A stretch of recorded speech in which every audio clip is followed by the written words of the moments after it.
¿Qué hace moderna una sociedad? ¿Sobre qué descansa el desarrollo de un pueblo, de una ciudad, de una nación? Justo sobre la racionalidad de lo público que asista a sus gobernantes como de su gente para construir sociedad. La ciudad de Cúcuta fue destruida por un violento terremoto en 1875, tragedia que fue convertida por una generación pujante en oportunidad. Pues no solo reconstruyeron su asentamiento humano, sino que la proyectaron como una urbe moderna. Construyeron el ferrocarril de Cúcuta y su tranvía, al tiempo que impulsaron su comercio y su industria. Con el ferrocarril se trazó la impronta que configuraría la ciudad de San José de Cúcuta de finales del siglo XIX y su tránsito al siglo XX.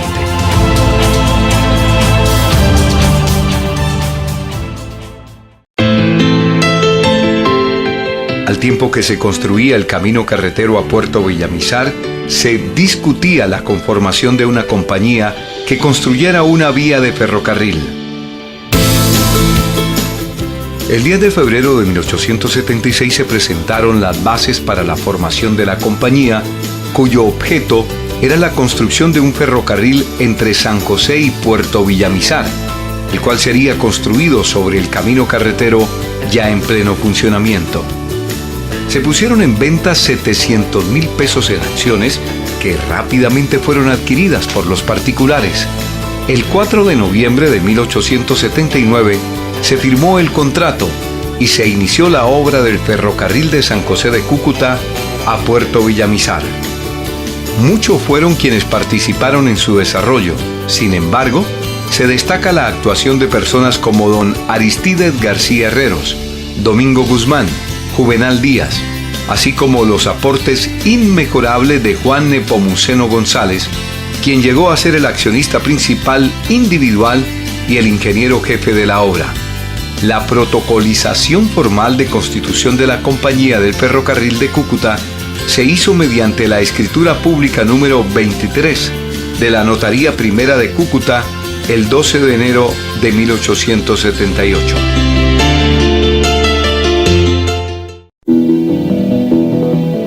La estación Boconó en la línea de la frontera recibía las cargas y mercancías de las haciendas y pobladores de las vegas del río Táchira, tanto del sector colombiano como de Venezuela.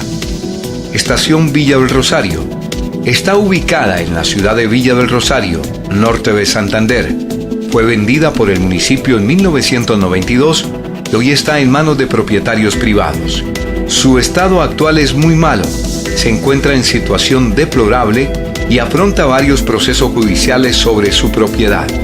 Su función era recibir las cargas y pasajeros que venían del Táchira y Villa del Rosario para conectarlos con la línea norte. La estación central estuvo ubicada en la avenida Séptima entre calles 10 y 11 de la ciudad de Cúcuta, una estructura de hierro hecha en Inglaterra en 1879. Funcionó como sede de la Aduana Nacional. Luego de ser minuciosamente inventariada, fue desarmada y depositada inicialmente en las bodegas de Senabastos, Central de Abastos de Cúcuta, en el año de 1992.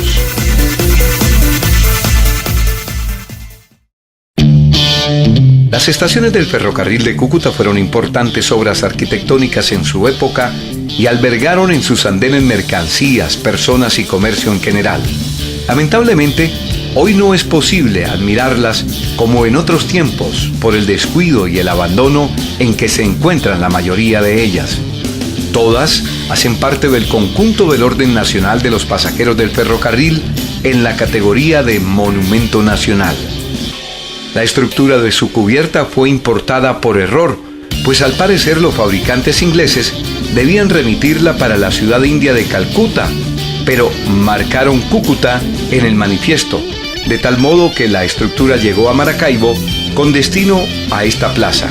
Se instaló en la estación central del ferrocarril de Cúcuta hasta que el gobierno municipal decidió desarmarla para dar paso al actual edificio, el OIT.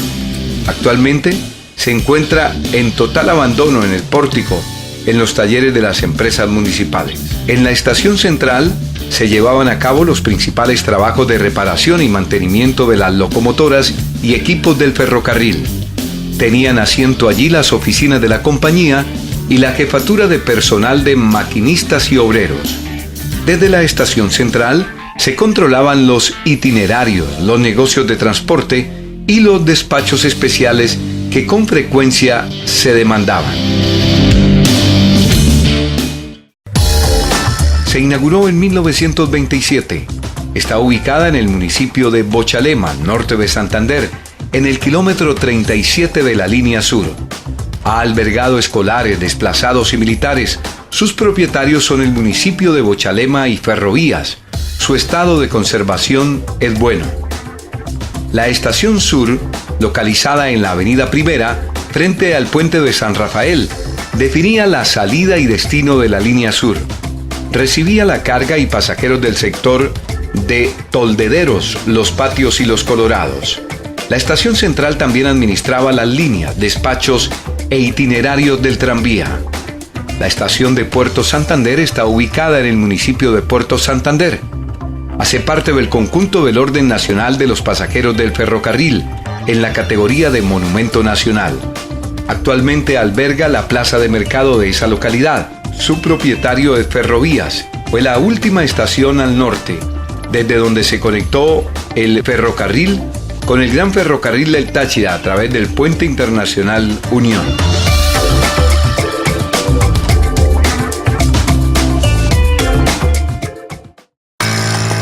El Puente Internacional Unión, construido por el ingeniero Eduardo Gaitán e inaugurado el 4 de julio de 1926, fue puesto en funcionamiento a la luz de un convenio de uso de infraestructura vial entre las dos compañías, en virtud del cual locomotoras del FC bajaban hasta la localidad de Encontrados en Venezuela, al tiempo que máquinas del GFT podían venir incluso hasta la estación de la frontera en Villa del Rosario.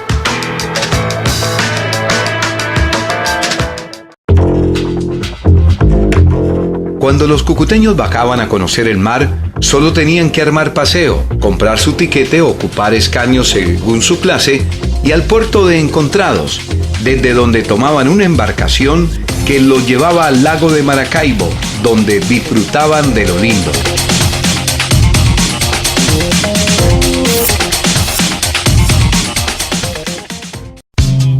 La ciudad de San José de Cúcuta implementó un servicio de transporte urbano de pasajeros alternativo, el tranvía.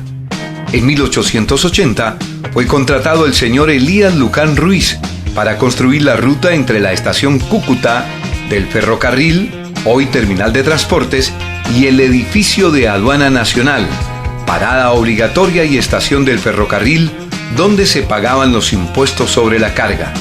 Este tranvía tenía 8.7 kilómetros de longitud y funcionó con varias estaciones. Partía desde la estación Cúcuta hacia la estación Rosetal.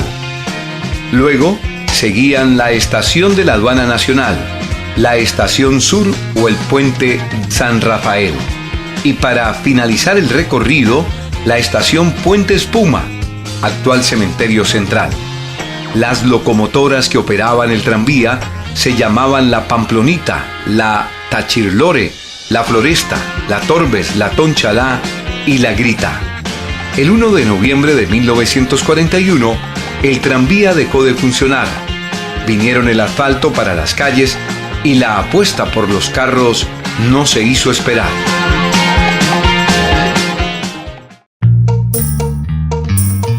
El ferrocarril de Cúcuta fue fundamental para el desplazamiento de los obreros que bajaban por cientos en el tren, camino al corazón del Catatumbo, a formar los campos petroleros.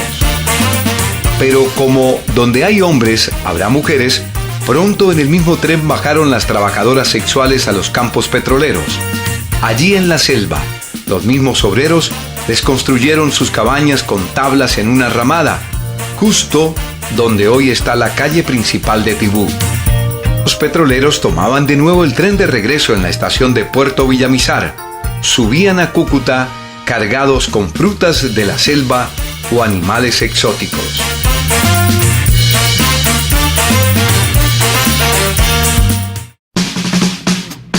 En Cúcuta los petroleros eran recibidos por sus espositas e hijos al bajarse del tren, para compartir con ellos en familia, disfrutando de las comodidades y vida hogareña en la ciudad.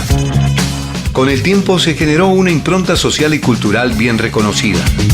Petrolero que se respetara solía tener 2 y hasta 3 hogares, la principal en Cúcuta, para quien la empresa petrolera les había construido un barrio residencial, y su segunda en Tibú.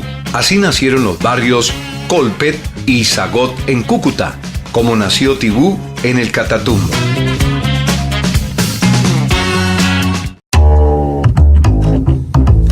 El templo parroquial de San Luis se construyó justo en el solar donde se levantó la capilla doctrinera del pueblo de indios de Cúcuta en 1642. El pueblo de Cúcuta subsistió hasta la ley de igualación del vicepresidente Santander de 1822, que convirtió en distritos parroquiales tanto los pueblos de doctrina como las parroquias y villas coloniales. En 1870 el pueblo de Cúcuta fue definido como aldea y en 1879 fue eliminada la aldea del pueblo de Cúcuta para institucionalizarlo en 1879 como corregimiento. En 1887 el pueblo de Cúcuta fue anexado a Villa del Rosario y las tierras de la isla a San José, y en 1888 fue erigido de nuevo Cúcuta en distrito municipal. En 1898 el párroco expone a sus feligreses que ha conseguido la ordenanza número 30 de ese año, mediante la cual el distrito de Cúcuta, antiguo pueblo del mismo nombre, se le asignó el nombre de San Luis de Cúcuta. El departamento norte de Santander fue creado en 1910 y en 1913 su asamblea departamental promulgó la ordenanza número 65 del 25 de abril, suprimiendo el municipio de San Luis de Cúcuta, anexando su territorio al municipio de San José de Cúcuta. La Guerra de los 1000 Días, 1899-1902, fue una cruenta confrontación entre el Partido Liberal Colombiano y el gobierno en manos del Partido Nacionalista y luego del Partido Conservador. Liberales radicales y conservadores históricos protagonizaron matanzas brutales y empobrecieron el país al extremo, al tiempo que la nación perdió en territorio y pueblo de Panamá, entre otras nefastas consecuencias. Las batallas de Palo Negro, ganada por los conservadores en cercanías de Bucaramanga, y la de Peralonso, con triunfo de los liberales al mando del general Rafael Uribe Uribe en el Puente de la Laja, se consideran las confrontaciones más notables. San José de Cúcuta era un bastión liberal, estratégico para los alzados por el apoyo que recibían de Venezuela. Después de Palo Negro, el gobierno conservador ordenó tomar esa plaza con todos sus recursos, a lo cual respondieron los liberales con una enconada defensa, basada en fuertes trincheras en torno a la plaza. El asedio terminó el 15 de julio de 1900 con grandes pérdidas humanas para los dos bandos. El Departamento Norte de Santander fue creado con la Ley 25 del 14 de julio de 1910, formulada a partir del ordenamiento territorial de 1908 del general Rafael Reyes. También como resultado de las intrigas y el pulso político entre los generales Ramón González Valencia, caudillo conservador en el poder, con fuerte influencia en los pueblos de la provincia de Pamplona, y Solón Wilches, jefe político liberal de las provincias de Soto y García Rovira. De hecho, estos dos caudillos discutieron y trazaron los linderos del norte de Santander como nuevo departamento segregado del Gran Santander, dejando incoherencias mayúsculas como conflictos limítrofes insolubles aún entre las dos unidades territoriales. Fue tan mal concebido y mal trazado este departamento que pueblos como Cáchira y La Esperanza están totalmente de espaldas al norte de Santander y más bien vinculados con Bucaramanga y San Alberto en el Cesar. ¿Y qué decir de pueblos como Río de Oro y González, históricamente vinculados a la provincia de Ocaña, pertenecientes en 1808 al departamento de Cúcuta? Fueron puestos en jurisdicción del Cesar a más de 7 horas de su capital, Valledupar.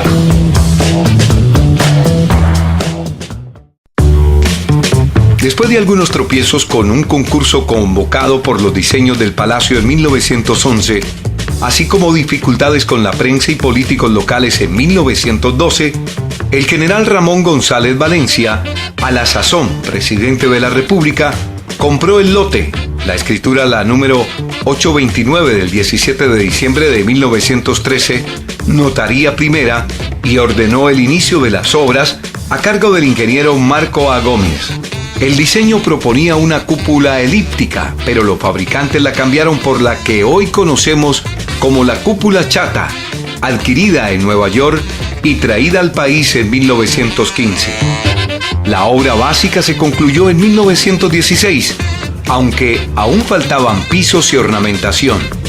Las instalaciones sanitarias se hicieron hasta 1919, cuando ya habían sido ocupadas algunas oficinas, entre ellas la Biblioteca Batalla de Boyacá, creada en homenaje a los primeros 100 años de la independencia absoluta de Colombia.